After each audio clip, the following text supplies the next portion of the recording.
So that's how we are trying to create outreach. And the major target group for this particular uh, we can say discussion are startups and Mm-hmm. students, as well as a few of the stakeholders.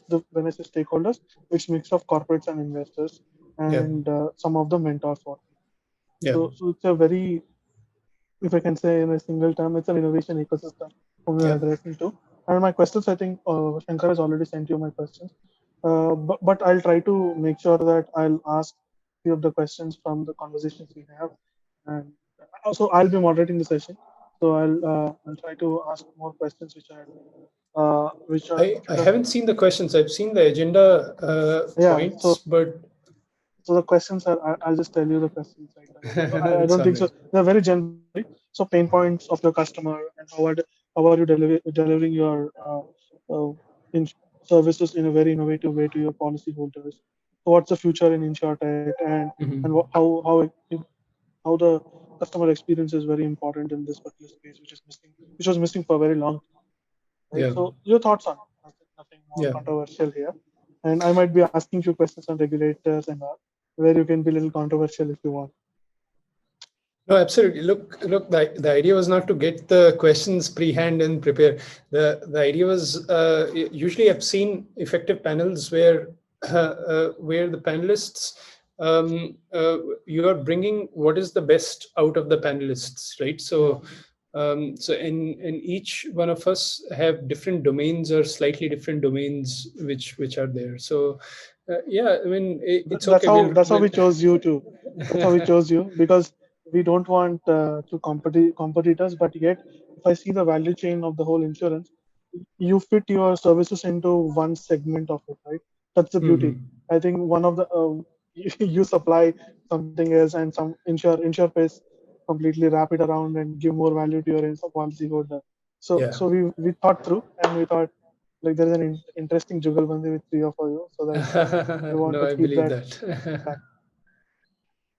I'll try to make it as conversational as possible, and I'll try to give more time to you, so all the panelists to have interesting discussion. Uh, why more time to me? I mean to say you means panelists. Right, absolutely. Yeah. Yeah, yeah. I've seen few of the sessions where moderator takes most of the time, so I don't want to. Moderator takes most of the time.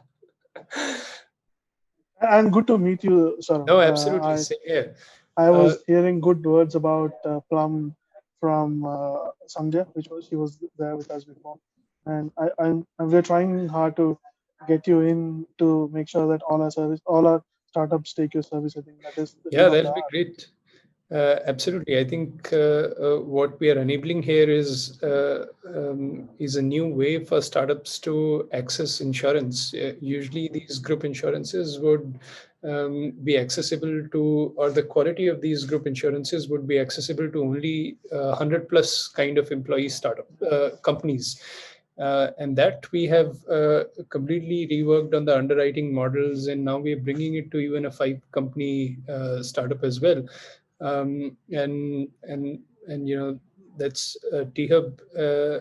All the portfolios or the startups which are associated with T-Hub could have a great opportunity to get really high quality yet affordable health insurance. This is close to our home, close to our mission, which is to make insurance a lot more affordable and accessible. Amazing. Amazing. Nice. So I lead the fintech vertical at T-Hub, and I've been part of digital payment space very high because I was part of HPCI before, and I was Uh-huh. leading their innovation efforts. And I wanted to work in the startup ecosystem more, but I don't know how to start. So I thought T-Hub would be the right place to come and join this particular journey. So nice to know about you. And insurance is Absolutely. very new to me with digital payments. Hi, Yeah. KK. We have Kirti in the home. Yeah, yeah. Hello, can you hear us? Yeah, hi Abhinav. I just finishing other one. I'll just come back. हाँ ठीक है. Kirti has back-to-back webinars. Huh? Yeah. So, but what are you taking care, Abhinav, here at THub right now? Are you sort of a community? You're No, putting the I work more with corporate innovation and work with a lot of BFSI companies and try to create corporate innovation programs. And on the other hand, like help few of the fintech startups to connect with uh, any of the business partners. Yeah, yeah. I think NPCI is an amazing organization. What would you say? Consortium. Mhm. Uh, but they've been at the forefront, and they have uh, sort of an exemplary of how India fintech has completely revamped what India can do today. Uh, Yeah, Really, hats off to these guys. Look even forward. I feel proud. Yeah. Yeah, yeah, including you. And insurance, if you see, is just getting started, right? So Yes. so much more to still happen on the insurance side, and probably and I look forward to learn from Chiranth as well, as they're opening up the insurance stack Correct. uh, across the insurance verticals as well. So, but definitely we have a long way to go as an insurance ecosystem. A lot of basic services are right now missing. The data exchange doesn't take place seamlessly between the insurers. The standardizations are missing in many places. Claims education is a outstanding problem for last 2 decades and hasn't been solved yet.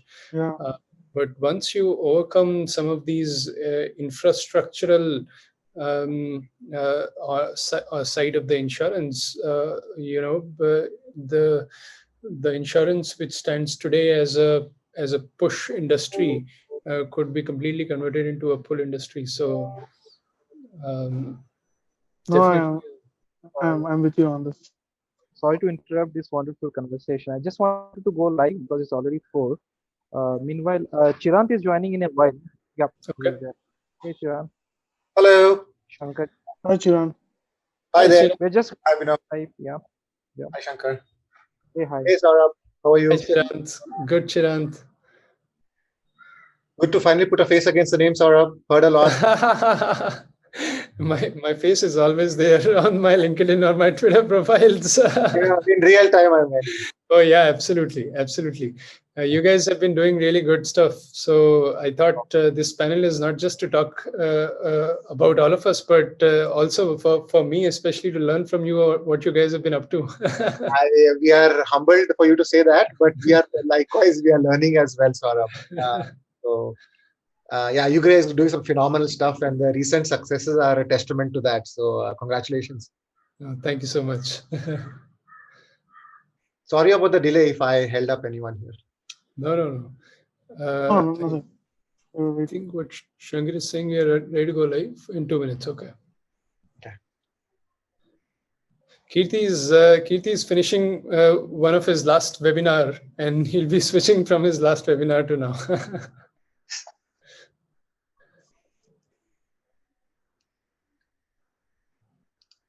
Chiranth, where are you based out of?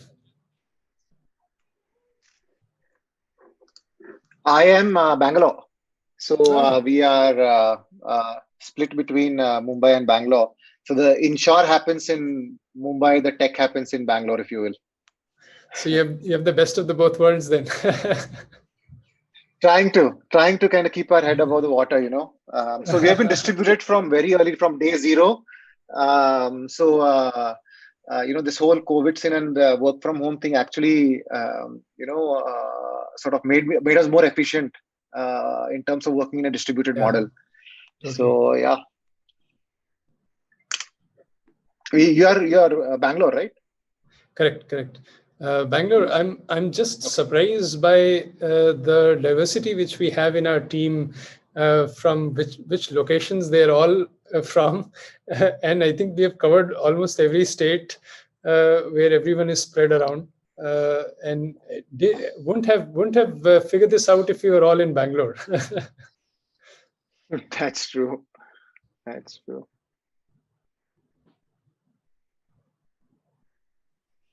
Okay, I think we'll start Are the we live? session.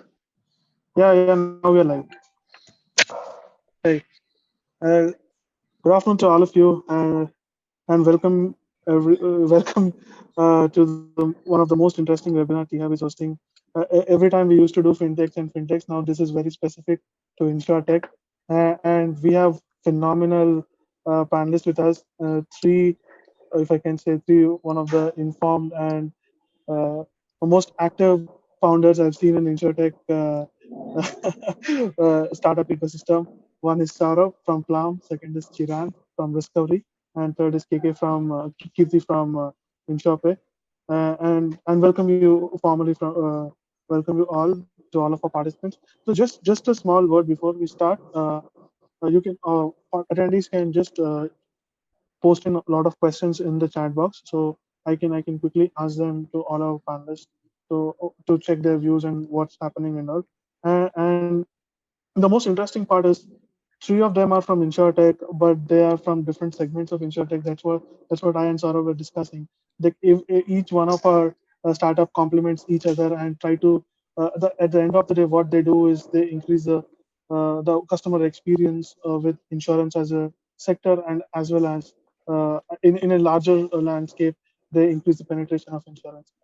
So what I'll do is I'll start. I'll request every one of you to give a 1 minute intro of your startup, and with that, also the second part of your introduction should be what you envisage your company in next 3 years, right? Don't think as an elevator pitch, but you can be as candid as possible. What is your vision and mission when you started this company? So you just so I'll start with Chiran. Oh, sure, Chiran, just sure. yeah. Yeah. So a little bit about discovery and then a little bit about sort of our vision and mission, correct? Yes. Okay, great. So Discovery is an insurance in a box. We are trying to build a full stack sort of service where distribution partners who are our enterprise customers, they work with us as a one-stop shop for them to do any kind of an insurance product on any kind of a digital canvas. To give an example, we work with retailers, banks, NBFCs, payment networks, incumbent brokers, wealth managers, startups of various kinds, sort of health tech, supply chain tech, digital startups, who all want to kind of do some sort of an insurance distribution use case. And for them, we are a one-stop shop to do any kind of an insurance product across any insurance company and across any distribution channel. Whether you are trying to sort of build something like a policy bazaar, which is a DIY interface, or you want to do something like, say, an assisted model where there is a USP involved, or there is a human assisted interface involved to do some digital sales with a human assisted model, or you want to bundle insurance on the back of some other purchase. For instance, you go to a big bazaar, you buy sort of a device there. If you want to add insurance to that, can you do that at the point of sale? So those are the use cases that we are trying to solve. Things like, getting insurance on the back of loans, for instance. So getting home insurance on the back of a home loan. So we provide the entire full stack capability for any distribution partner to do any kind of an insurance sort of product on a digital canvas. So that is a little bit about us. We are trying to coin this space as insurance in a box. I'm not sure how successful we will be, but it seems to be sticking. People seem to understand that we are a one-stop shop to do anything with insurance. So think insurance, think discovery for our enterprise partners. So that is about us. Our vision as startups, we have the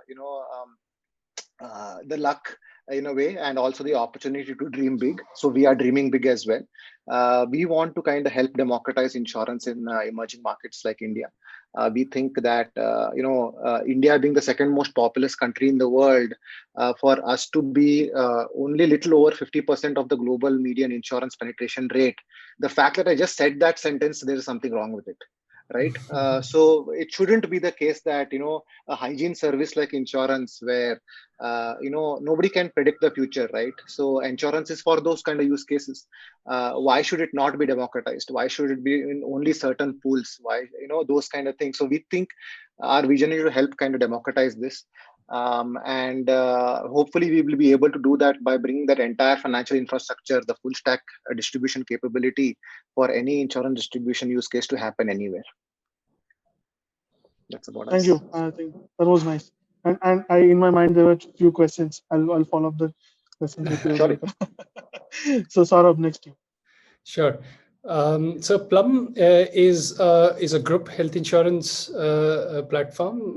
By group, it means we are an employee health insurance where the corporates of any size could use Plum to access, first of all, purchase health insurance in a very transparent way. And then allow their members and their employees to access, learn about health insurance. And then when it comes to the claims, they could use Plum to have a really seamless claims experience. So all of this purchase, the claims usage for employees, and then the policy administration of how HRs or the admins of the companies could manage the policy around the years. So these are the three scopes where Plum is building the platform and the tech and tools to allow a seamless rollover throughout. And if you see especially in India, if you want a really high quality health insurance for your employees, you must be at least 100+ people company to have this negotiation power with the insurance company to say, I would like to remove this policy conditions, or I would like to adjust this policy condition because this is the need of my employees. That didn't exist before Plum. So what we are doing is we are working very closely with our insurance partners, reworking the underwriting guidelines which hadn't changed for last decade or so. And reimagining how a group health insurance and employee health insurance should be purchased, making it a lot more transparent. One of the problems with the insurance industry has also been that it's a very opaque pricing industry. And it's pretty close to our mission is to make it transparent. You could see inside what each policy condition costs. And then from that, have a really seamless experience to access your health benefits, health insurance in a refreshingly Plum way. So that's what we do. On I would say mission, it's something which is really close to our heart. If you look at India market, and as Chiranth was saying, look at the low penetrations. But if you see any of the mature markets like US or Europe, US, you would see the health insurance is primarily employer-sponsored health insurance. You get a job, you get health insured. You're out of the job, you don't have a health insurance. Europe, on the other hand, has look at Germany, for instance. There, it's a more state-sponsored health insurance where you pay high taxes and the states insure you. And if you want to take a premium insurance, you can go to a private insurer. India is a really interesting state right now where there is a health insurance scheme which the government is bringing called Ayushman Bharat, which is covering the lower pyramid of about 50 million. And what this leaves is about another 70 million, which is the target, which is where we are going after. I'm sorry, this is 500 million and 700 million, right? So 50 crores and 70 crores. So what leaves is the middle of the pyramid, where the top 1% is still buying individual health insurances, but the middle of the pyramid is where people are expecting that they will be sponsored through their employer-sponsored schemes. And what we are doing is we are making that a lot more affordable and accessible for even a small corporate of, let's say, 5 people. Amazing. I think if I'm your customer, I would love to use your services. And I've been even a lot of big MNCs, I think, require that kind of a customer experience for their employees. Absolutely. Now we'll go to KK next. Yeah, hi, Abhinav. Thank you so much for having me. Just to Pleasure. give a brief about what we do, we are basically InsurPay, an agnostic, technology-driven platform with which encourages millions of policyholders to buy a right insurance and at the same time continue the insurance policy by gratifying them with a premium equivalent value back points. Right. And so we basically are not a distribution platform. We don't sell insurance. Right. But how can we encourage an individual like Abhinav to aspire to buy a right cover? When it comes to right cover, I mean life, health, or motor for that matter. And at the same time, how can we encourage you to continue to honor that contract of insurance for the term that you have opted for? Right. And that's what we do by seamlessly connecting you with 26,000 plus partner brands, which spread across your daily life requirements to occasional lifestyle aspirations. Right. So whenever you buy anything for your life or whenever you consume any service for your lifestyle, if those partner brands are connected across my 26,000 brands, then you tend to get a exclusive deal, discount, and offer and experiences, which in a way will ensure that your premium, which you're paying to your insurance, secures your future, but also takes care of your present. That's what InsurPay is all about. And we are agnostic, whether you have an LIC of India policy or a United Health Insurance, it doesn't matter to us. And the vision and mission for us is very simple. Vision is how can we change the perception of insurance in this country? Second mission for us is that in next 3 years, how can we add another million users to this insurance business, market? And the mission is on the other side is pretty simple. How can we help another 500,000 drop out of the insurance contract? That's what we are trying to do. Amazing, KK. Now, so we'll get into the discussion mode now. Now everyone understands what each of your startup does. And so my next question is very simple. What makes you burn your midnight oil? Is it your customer? Is it your insurance partner, or if I say intermediary, or licensed insurance service providers? Or third, is it IRDAI? So as a regulator. So which is more painful, and you can order them, and why do you think so? So I'll start with Saurabh first. I think it's more than painful. I think it's about who you care about the most, and this is one. And second, in the journey as the journey progresses, all of these become subjective. So at some point, the regulation may be a more important thing, or vice versa. But I would say what really keeps me awake is our customer. If our customers is getting the right experience that we are promising them, and we are really building this. It's a customer-centric, people-centric product. We, as a health insurance provider, we feel extremely responsible for what we are doing by intervening in the healthcare journey of our members and guiding them to the right choices where we don't want to give them a wrong suggestion where their out-of-pocket expenses could be a lot more, where instead the insurance provider would have covered for those expenses. So that is the most important thing, and especially in the claims period, our members are in distress. They or their family members are going through a lot of pain. So how can we provide them this comfort or a guided experience where they could just trust us blindly? And health insurance particularly has a huge amount of mistrust. So solving for that is what keeps me awake. But you dodged the question with regulator.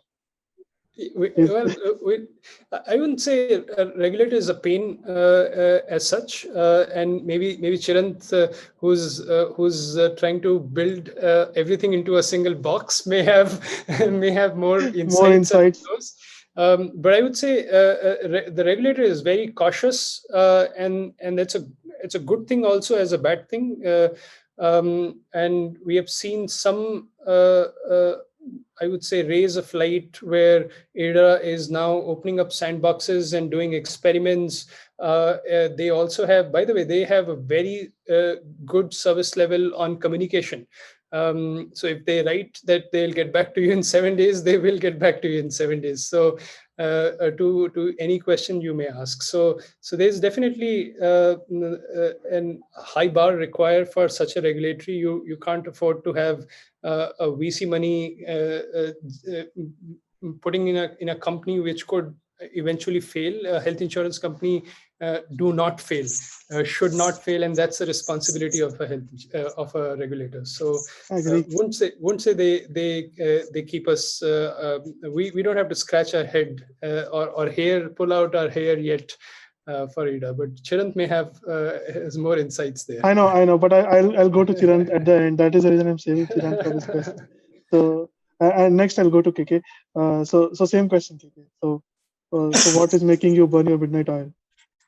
See, Abhinav, as rightly said by Saurabh, right? All the entrepreneurs probably aspire for two things in life, right? And there is no difference about it. One is that how can we bring more value to the customer, because in return that creates value for all the stakeholders at the end of the day, right? So that's primarily what keeps you kicking and keeps you driving every night, right? Second, fundamental, because whether we like or whether we dislike, right? We all are into financial services, fintech, directly, indirectly, InsurTech is also related to that. And since it's tightly regulated, right? The irony remains is that how are you going to innovate when it is regulated?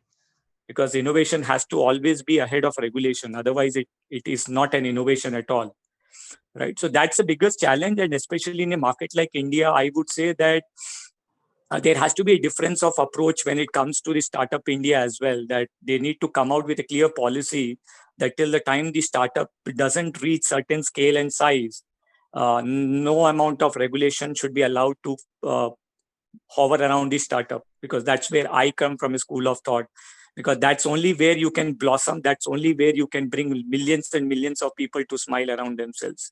So that's my personal views about both the pieces, what keeps me alive in the midnight and what keeps the regulation how it should be played into this market.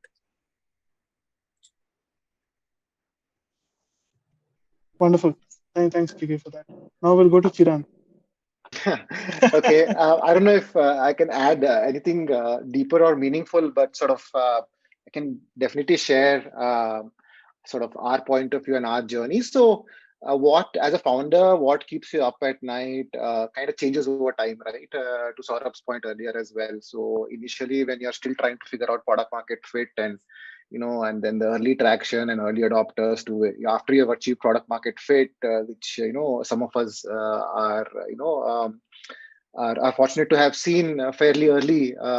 So then sort of other things come in terms of growth and scale and the right kind of numbers and those kind of the right use cases to work on. But so for us right now, it is because we are trying to do a fair bit, right, to reduce or sort of bring the entire complexities of dealing with the supply side for our large distribution partners, which I'm helping them navigate through the entire thing, right, from product innovation to commercialization to technology integration, what we call internally as channel product fit, and then sort of scaling that, right? So there is a fair bit here that is happening, and we are trying to build the entire infrastructure to do this in a single platform. Sort of you start anywhere, you end anywhere, everything designed as an API, right? So that kind of with that kind of a go-to-market, the challenges obviously tend to at this point in time is about, are we attacking the right kind of use cases? Are we supporting the right kind of partners? Are we doing the right things for them to kind of sort of make sure that they're getting to channel product fit as quickly as possible, right? Are we iterating quickly enough, right? Are we learning quickly enough? So those are the things that sort of that sort of what we are doing, and we are doing that across the board by design. We have kind of gone broad from very early days, right? So we right now cater to about 10 different partner segments, banks, and we have seen some of the ones that I mentioned earlier as well. Some on the financial services side, some on the non-financial services side, and there is all kinds. So all three kind of categories: health, life, and general, right? So right now, I think we've built more than about 50 plus products across 25 different insurance companies. So being able to make sure, and everything is a different pipe, to make sure that this right pipe is going to the right kind of partner, making sure that they are scaling on the back of sort of our technology, because if we are not helping them to distribute more, then we are not doing our job, right? So that is what kind of is our, going deeper and deeper on to what KK was talking about, value, right? So that kind of resonates with us a lot. In terms of regulation, we think that fundamentally, so insurance by definition is probably the most regulated, financial service of the lot, right? Because it is prone to so much mis-selling, right? And by definition, the regulator's role is to protect the customer, protect the insured, right? So that is, it almost starts there and stops there. Right? Everything else is kind of in the vicinity of that, right? So it's a very challenging job. Number one. Number two, what we have seen, especially on the back of things like IRDA sandboxes and interactions with some members in the IRDA community, quite very forward looking, right? They know how important a role that technology is going to play as we move forward. They know the fact that digital is hygiene now, right? So how do we kind of help, to KK's point, innovation stay ahead of the game, but at the same time, not to the point where the end policyholder is getting compromised whatsoever, right? So that is a delicate balance to play, and I do not envy regulators' role at all. It is very difficult, right? But things like sandboxes and stuff like that are very progressive. They allow us to kind of test for some forward-looking ideas in a controlled manner. And without exposing it to too much undue risk that otherwise would have been the case if we had let some of these ideas run wild out into public markets, right? So we have applied for a couple of applications ourselves. Not sure if we will sort of have the opportunity and the blessing to kind of work on both of them, but the hope is there. And it will be super interesting to work on these ideas. One is on the claims side, another one is sort of on the attachment side, where almost think of it as how can we sort of think about a universal platform, an API-driven platform that allows other application development to happen on top of, which makes insurance distribution that much more seamlessly possible across use cases, right? So there's some interesting things are happening there. So we are excited about what we have filed. We are excited about the kind of use cases that have come out as well in the last cohort, in the current cohort. Some of our peers who have kind of filed for some interesting use cases as well. Very exciting, right? So hopefully, I mean, it all sounds like logical ideas. The question is whether we can sort of all work on it together at the same time. There is a method to everything, right? So, and that is the role of the regulator to bring all of these things together.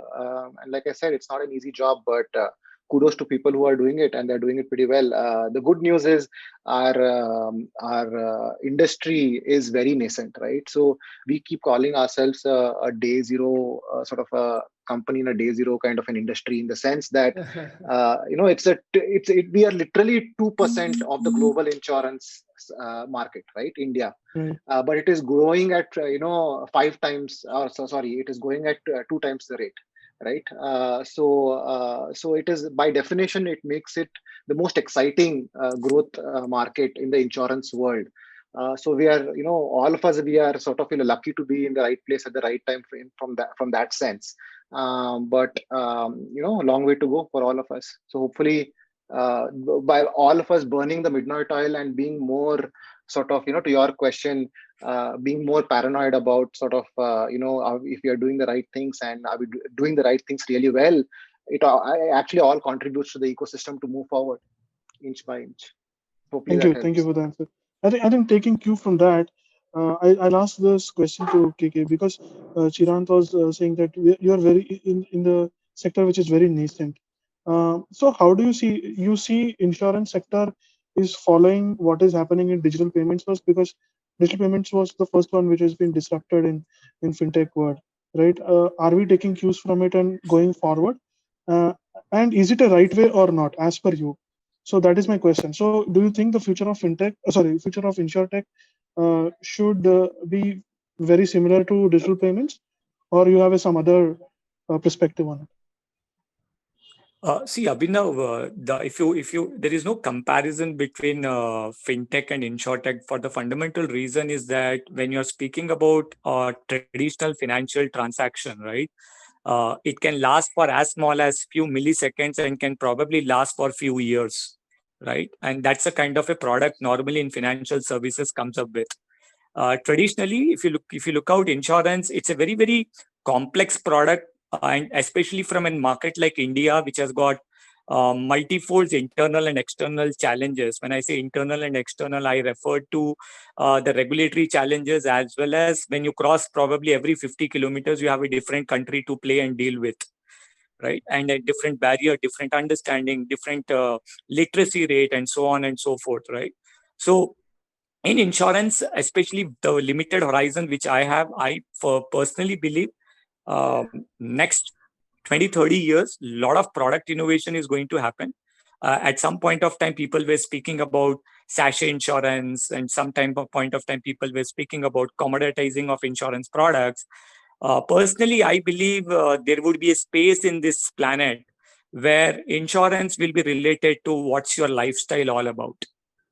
This is where I feel the journey and the vision will be for insurance, right? And the person who is going to chase down that particular aspiration, because no two human beings are equal. Currently, the way it is treated, Abhinav of 34 years and KK of 34 years, same smoking habits, same alcohol habits, right? It's perceived to have same premium for the same per 1,000 rupees of sum insured, right? I fundamentally disagree to that, right? How can we probably bring a change into that particular tangent, right? So there are too many innovations which are still due for this particular space. Of course, premium payment remains one of the play where we have started with, right? By how can we gratify users without getting into the distribution model and encourage them to continue to pay premium. Because if you look out in FY 1920 alone, close to $130 billion of premium, gross written premium, was collected by all the insurers in India. But if you look out the other side of the perspective, as the policy enters the fifth year, almost 54% remains the persistency ratio.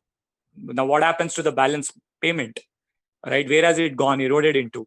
Billions of money has got completely evaporated into the system, right? So if we can figure out a way where Abhinav is gratified for his continuity of the contract, I believe that will do a long way to the ecosystem as well as to the economy, which we are aspiring to become a developed market, right? So multiple things. I believe it's not a 5 minutes or 2 minutes job that we can articulate about what all disruptions would come in this particular space. But I am very, very optimistic, given the so many pain points and so many challenges that we have in this market. A lot of innovation is yet to happen. And that's the reason I firmly believe from a school of thought that somewhere the government of India has to come out and say, next 3 years, next 5 years, open to innovate with a cap of this kind of turnover, then you fall into the regulatory ambit.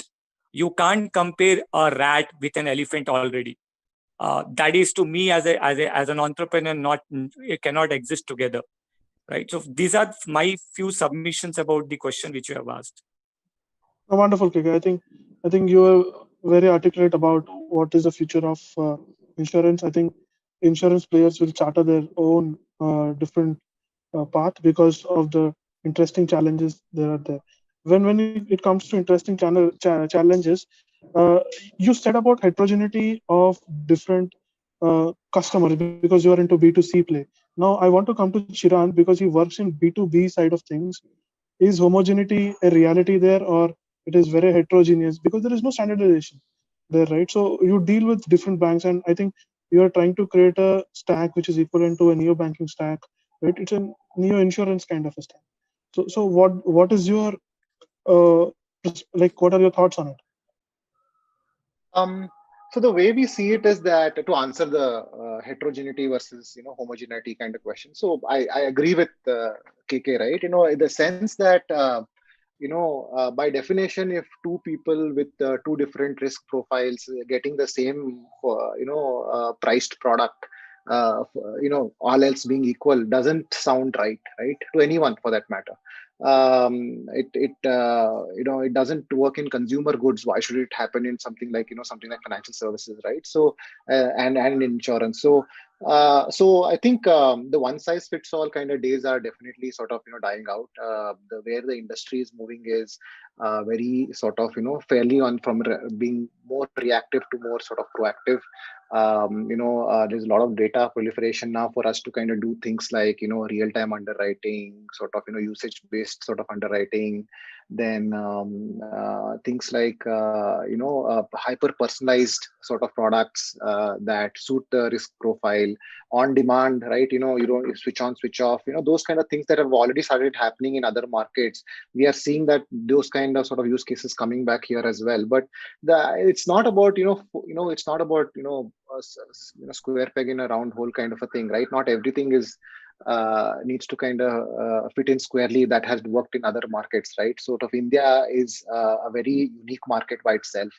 And India, and sort of there are so many segments within that, and so on and so forth. So there the aspect of getting deep to sort of get to a point where that heterogeneity is actually a reality. We have got some sort of a fair way to go there, if you ask me, from multiple perspectives, from sort of awareness perspective, from a sort of the access perspective, in terms of personalization of product delivery. So many things are sort of that nuances that need to be built out over a period of time. So I hope that answers the question, but I agree that at the end of the day that it is moving to a space which is very personalized, very dynamic, and on demand.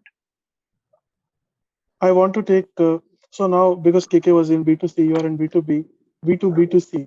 So Saurabh, your thoughts on it, on standardization, and because you give standard products to all your customers, but is that the case on the upside of your supply chain? Yeah, I think doubling down on what KK and Chiranth also said. Look, insurance is a business of it's a where you pool your risk, right? So it's a risk pool, and in this risk pool, a bad driver, a good driver would pay for a bad driver. A fitness guy, a gym guy would pay for a donut guy. The crux where a lot of providers would like to optimize is that when they're creating this pool of risk, how they can optimize for the better behavior of the pool. And this is the game between using the carrot and stick lever in their business models to make sure that there is no moral hazard or no wrong or no adverse selection, or the pools which are getting created are not coming through some sort of adverse selection, where ultimately and hence we see that the claim ratio is going over the roof, right? So which becomes unsustainable over a time, and this could hurt the pricings of the insurance premiums. This could hurt the longevity of the company, the stability of the company, and the industry as such itself. So where we see in plums as well is one, to identify and not just create pricing on the or basically identify the metrics where the pricing levers make sense. So for instance, look, in health insurance, the healthcare pricing determines your insurance pricing as well. So which city you are based out of and what is the healthcare expenses of that city could determine the healthcare your health insurance premium. The kind of group you have and the morbidity of your group could determine the health insurance pricing of that group as well.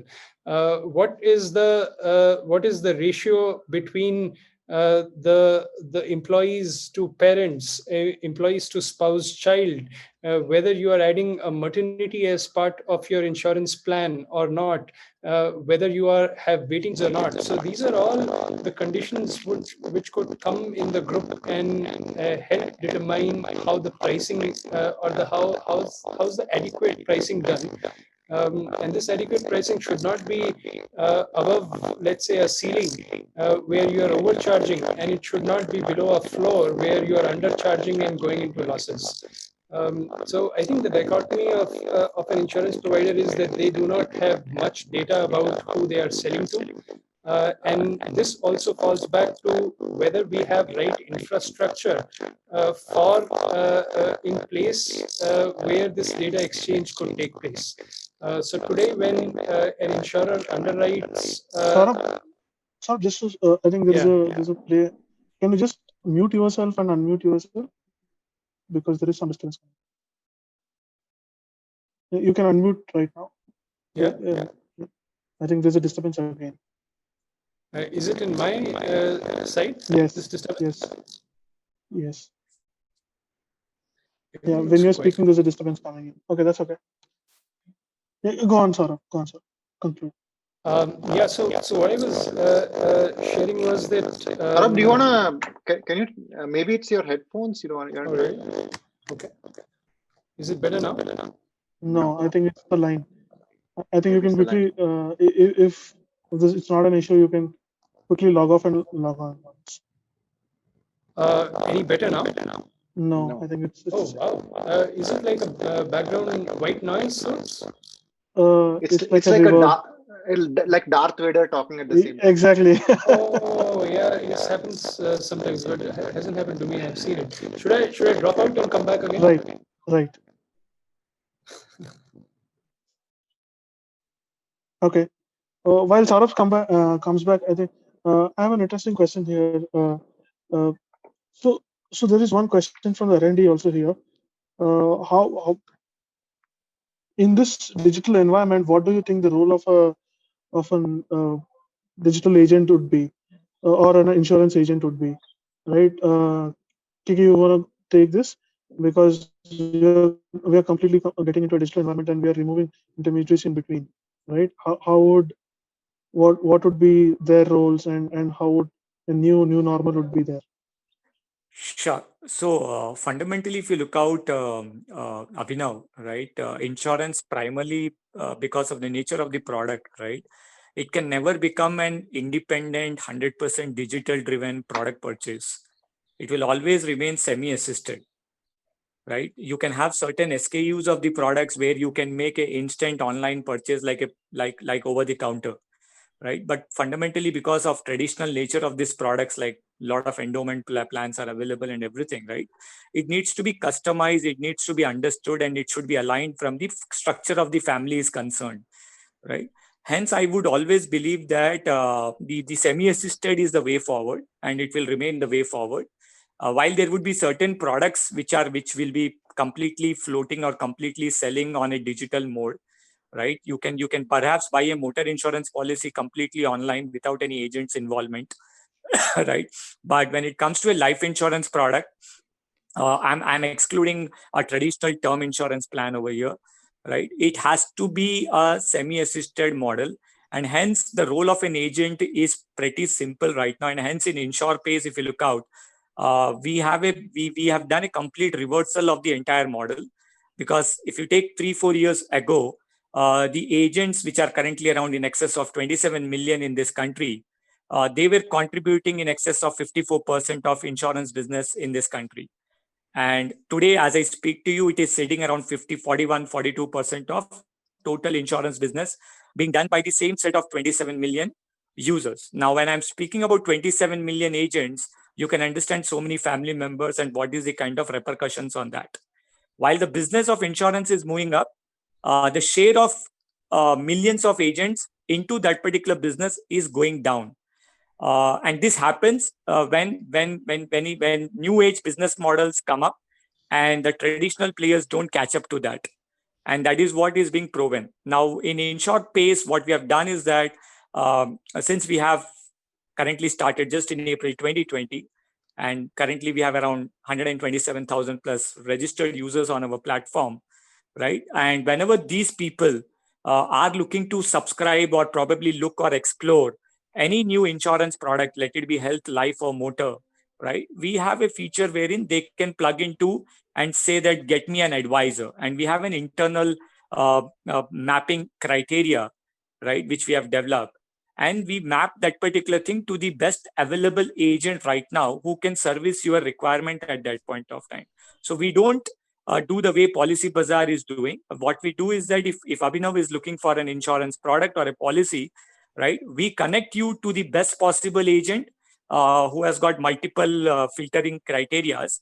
And then the agent gets that particular lead of Abhinav, and the agent will service this customer, right, through our platform on a semi-assisted model, right? And the entire commission and all the benefits of the insurance goes to the agent for without having any kind of cut with InsurPay. So we don't derive anything out of it. And we have intentionally kept ourselves out of the distribution proceeds very clearly. The reason is that we don't want to get biased with certain products or certain companies because that's a human tendency. The moment you get extra payment, extra commission, extra something, your values start getting compromised.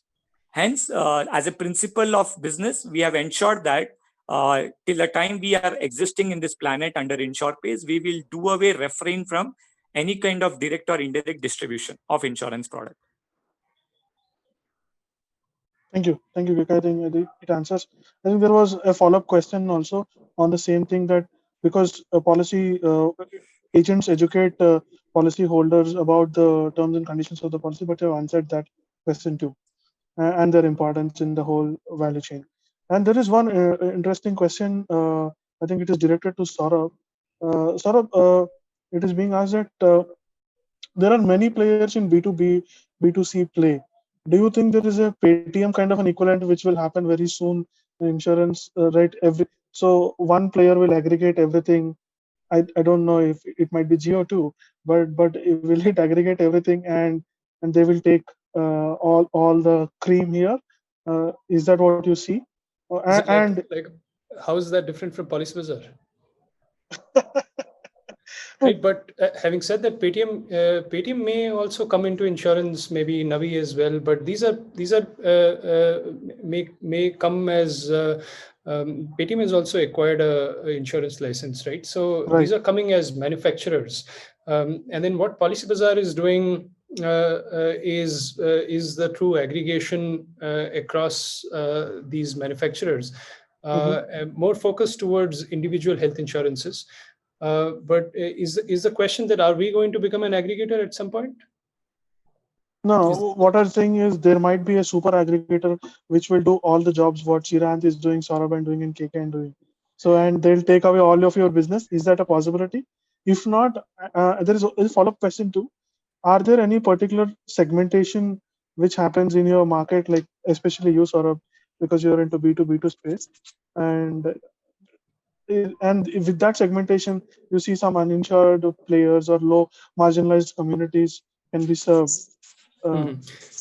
Yeah, I mean, it's segmentation of there is within customers. There are segmentations basis on one segment is simply what Kirti was talking earlier is lifestyle based, right? So your annual salaries define what lifestyle you have, and hence what kind of hospitals you're likely to walk into.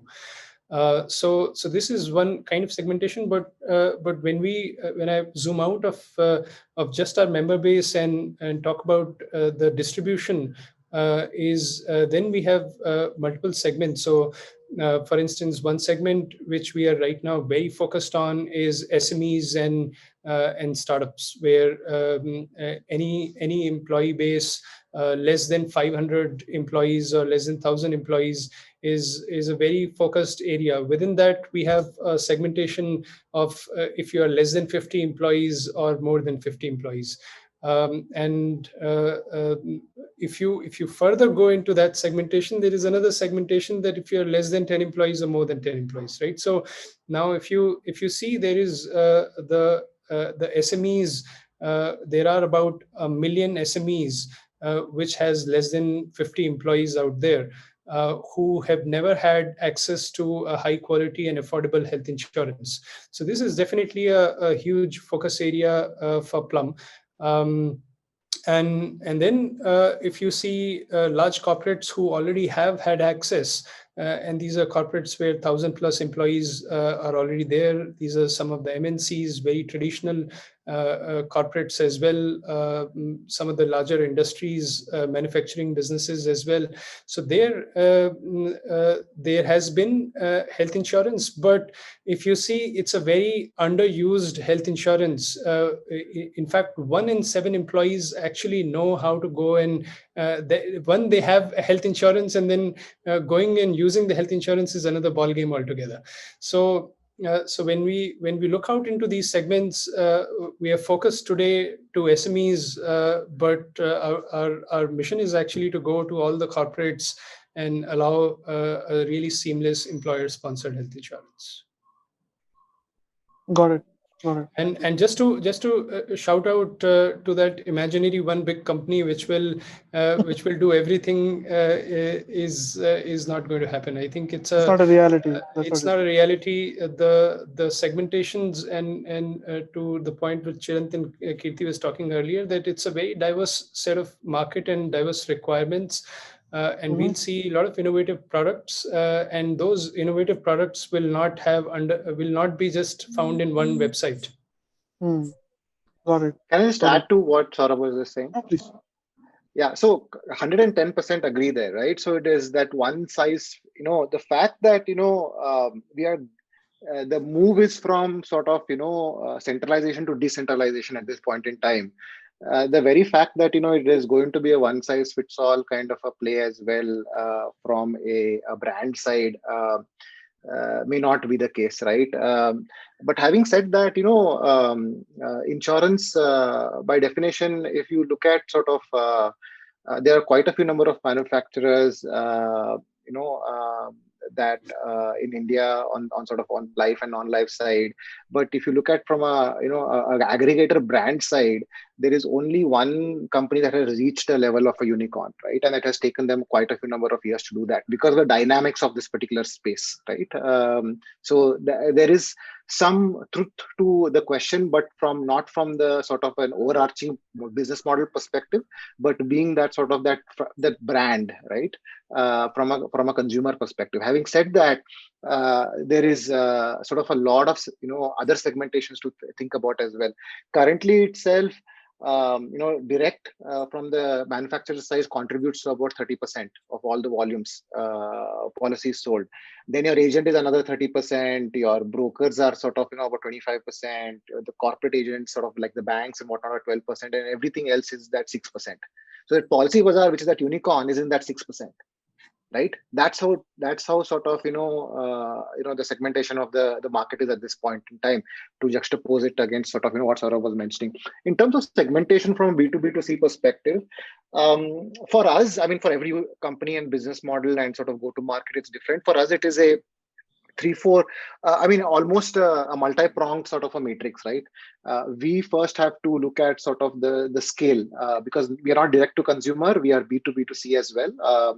So we need to look at the scale of the partner, the distribution partner that whom we're trying to power up. That is number one. Then the end user demographics, are they sort of LMI, HNI, somewhere in between? Where do they sit in terms of the Bharat segment? India 1 to 3 segmentations, and because the right products need to be catered to the right sort of segment. Then we look at whether they already have a license or they don't have a license, right? So if they are a mainstream insurance distributor and need our tech and rails to digitize their journeys, or sort of they are going to leverage not just our tech but a license as well, right? Because we are an intermediary, granted by our regulator here in India. So, and then sort of we need to look at sort of the industry that they come from, right? Whether it's financial services or non-financial services, because some industries uniquely are suited to distribute certain kind of products versus the others, right? So for us, it is a multi-pronged matrix of sorts to get to the right sort of segmentation. And the good news is from our side, we are understanding these playbooks, right? Of which intersections are sort of which nodes are going to start probably going to start lighting up.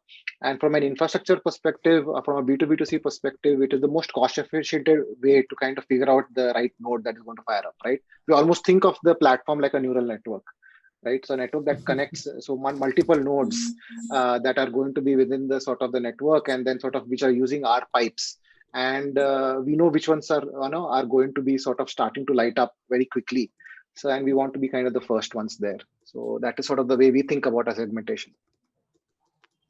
Interesting insights. So there's one question from my side now. So you can I need a specific answer from you for each one of you. You might have thought a customer experience and designed your product around it, but when you went to market, it was completely different, and there's a new insight coming out of the when customer was experiencing it. Do you have any specific incident like that which you can share with our audience? KK, if you can do that first. Abhinav, can you please repeat the question? Yeah. The So my voice was question not. is, okay. My question is, while you're designing the product, the customer experience was at epicenter when you designed it, but when it went to the field first, there might be completely different insight altogether, and you had to redesign it or some surprise Right. in designing customer experience. Do you have Right. any? Yeah, if you can just share one. Yeah. So if you look out, Abhinav, in our short journey of 7 months of our Mm-hmm. life, when the moment we went live and today when we are speaking about, we already had undergone 2 iterations, right? The first product which we went live has to be junked, and the second product went live in November, right? And this product, we made it live on a PW environment, which is progressive web application, right? And now we are coming out with our mobile app somewhere in the month of December. So it's always a chicken and egg story, because what you think inside the box while you're sitting in your drawing board, right, that this is what would probably excite the consumer, and you also anticipate that this is how the other ecosystem stakeholders would respond.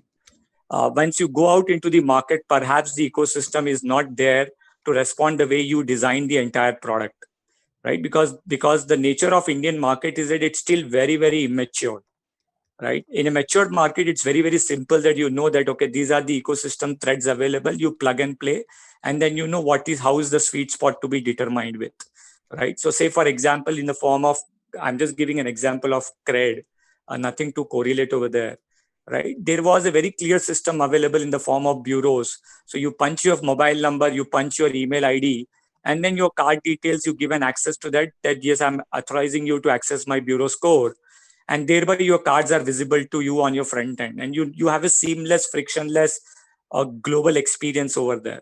Irony of insurance remains like this, that we try to keep the policyholder so close to our chest that sometimes the policyholder stops breathing, and we don't understand that, right? And that's where I am slightly different in terms of how regulators should perceive this. Unless you keep it open, Understood. Unless it goes through its own iteration process, you will never ever understand what will make millions of people who are not a part of the insurance to come inside and swim together. And once that happens, I firmly believe the true moment of happy India will arrive. Unless Got it. everyone is future secured, you can never imagine present to be stressful or less stress-free, sorry. Just yeah. This is the human psychology. And the irony remains, millions of people only live their entire life of 70 years in 2 decisions. Shall I take care of my present? Shall I take care of my future? And in these 2 decisions, they end up their 70 years of life. And that's the only pain point which doesn't allow me to sleep. Got it. Right. And that's what an entrepreneur is trying to fight with this ecosystem. Understood. Understood. KK, this looks like a great campaign idea as well. Two decisions of your life. Yeah.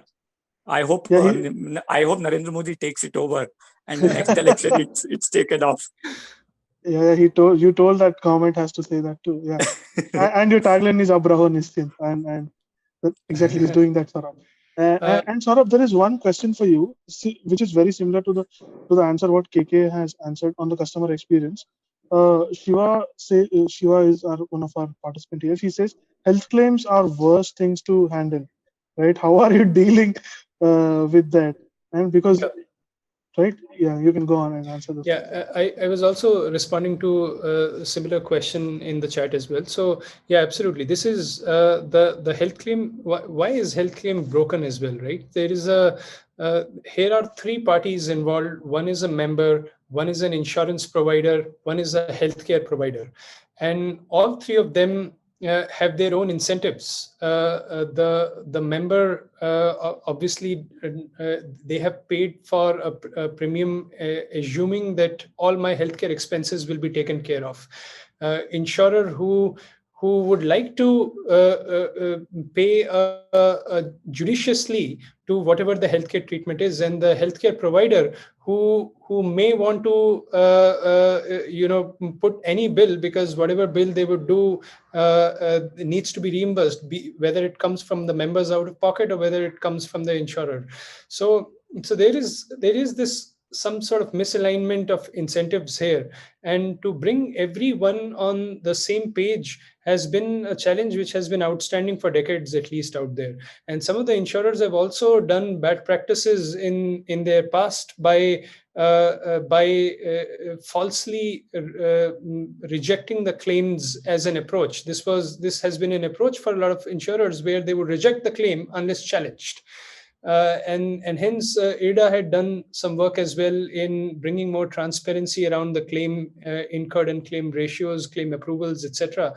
And the whole mis-selling of policy conditions, which is embedded here as well. So how Plum is approaching here is, one, having a really transparent purchase, which means, one, there is no mis-selling happening. The policy conditions are meaningfully conveyed at the purchase time. And this also goes back to a question which you asked before, that what kind of iterations we have done in the product, or what we realized we launched in the product and it didn't work out. So we had built a lot of education, and this of course not in the first version, but now in our iterations, now we have built education in the purchase process, where we are telling, here is the value you are getting out of this policy condition, and here is the price you will have to pay for this policy condition. Now you have to figure out against the value and the price and make a decision, right? So this way, one, bringing transparency in the purchase. Second is, when at the time of the claim, what we have is a guided claim support. One, a lot of education, where we are asking our members that allow us to intervene in the healthcare journeys or plan the healthcare journeys with us. If you plan healthcare journeys with Plum, which means you may say, hey, you know what, my mother has to go through a knee surgery, and this is where the journey begins. I am planning a treatment, and planning a treatment means now they could come to Plum and check if there is a treatment which is covered in the policy condition. Is it in concert with the policy condition? And if it is covered, what is the treatment cost that could be there? Is there a limit on that treatment cost? So, for instance, cataract may have a limit of, let's say, 70,000 or 30,000, and maybe the healthcare facility is asking for 40,000, which means 10,000 you're paying out of pocket. Is that okay for you? So this kind of transparency right at the planning of the treatment stage tells you what you are going to bear at the end of the day. And then helping you find a right hospital which is part of your cashless network, where you don't have to pay even a single rupee out of your pocket. Even if you have gone through an emergency situation and you have paid, then in that case, there is a complete guided claims journey where we can review everything which needs to go to the insurance company and file on your behalf. So what you are doing, and again, it's a interesting product iteration which we did, is we introduced a chatbot for claims as compared to those painful forms. You answer in a very interactive chatbot way, and we fill up the claim forms for you. But having said that, the healthcare journey or sort of the claims piece largely remain unsolved because these three parties are not on the same platform. And this is something which is very, again, it's part of our shapat, if anyone can understand Hindi here. Yeah, everyone can understand. Right. So, which is that we are going to go and solve this. Thank you. Thank you. So we are out of time, but I have last question for each one of you, and I need your answer in just 2 words. And each question is different for each one of you. I'll start with Chiranth. Chiranth, what are your 2 most important expectations from insurers ecosystem? Like, you work with different insurers for creating products for you, right? And I've seen you while you're the first alpha and beta product you have shown me. So from now you have grown in a very different way. So what are your 2 important expectations from insurer ecosystem? 2 words. Top of your mind. Speed and openness. Speed and openness. Nice. And KK, at the cost of repetition, again, I'm asking you. So, what are your 2 important, most important requirements from government, just to reinforce what you said? Cost of reputation itself, you have already added there. But I want, because you said too many And things. my reputation is already worse. People know, right? But still, if you look out, 2 important things from the world. One is for the startup ecosystem, right?